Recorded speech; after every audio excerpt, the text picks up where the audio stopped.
It's an interesting Maisa, an interesting story between the Sfas Emes and the Chedush Arim. The Chedush Arim was the Sfas Emes' grandfather.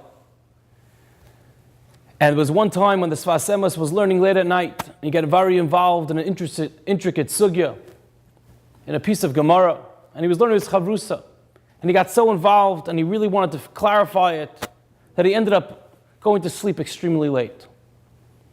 And by the time he got back to himself, and he woke up a few minutes later than usual. He had to take care of all the pre-Shacharis preparations, and he showed up to davening a few minutes late. And after davening, his Zayda, the Chedush Arim, calls him over, and his grandfather starts scolding him harshly. How do you come a few minutes late? Do you know what responsibility you have as being the grandson of the Rebbe? What are everyone else going to think? If you could come late, they could start coming late. And the Sfas Emes, who was then a Bacher, his Chavrusa, who learned with him that night, he turns to him after and says, how come you didn't defend yourself? You should have told him, Zayda, grandfather, I was learning the whole night. I was doing the greatest thing in the world, and that's why I came a few minutes late. And the Sfas Emes, even at that young age, explained, he says, B'nai Gad u B'nai Ruvain. The Shvatim of Gad and Ruvain all said what to answer Moshe Rabbeinu. But they remained silent because they understood the lesson.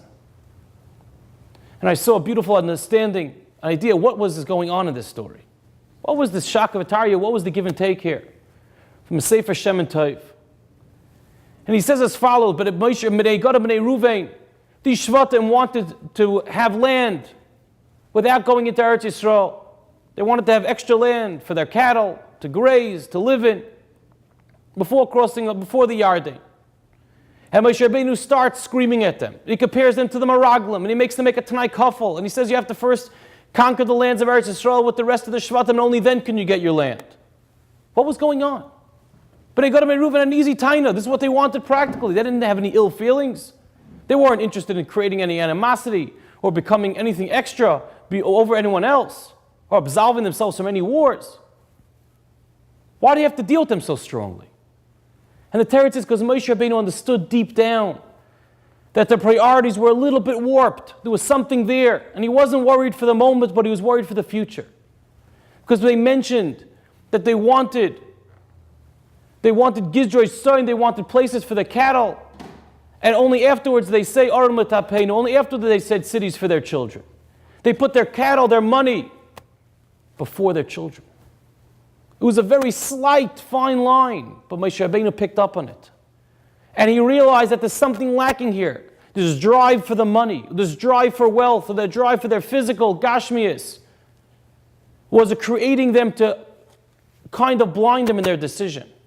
And could have tremendous, terrible ramifications for the future. So therefore he screamed at them, and he made them a Tanai Kafel, and he showed them how difficult and how harsh he has to be with them, so that it will resound with them and live with them for so long, even generations later. And that's the pshat in the Sfas Emes when he didn't say anything back to his grandfather. Because his grandfather wasn't talking for this Shacharis. Yes, I could give an excuse why I showed up late this morning to davening. But he was explaining for the future, you have to realize your responsibility. You can't just give excuses all day, even if they're good ones.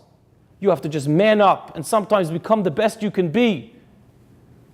And don't go for the easy way out. Realize your achrayus. And he was talking to him for the future. And he explained to his friend, that's why I didn't answer back my Zayda. That's why I didn't give a response, an excuse to my grandfather. When we go through the 3 weeks, as we've just started,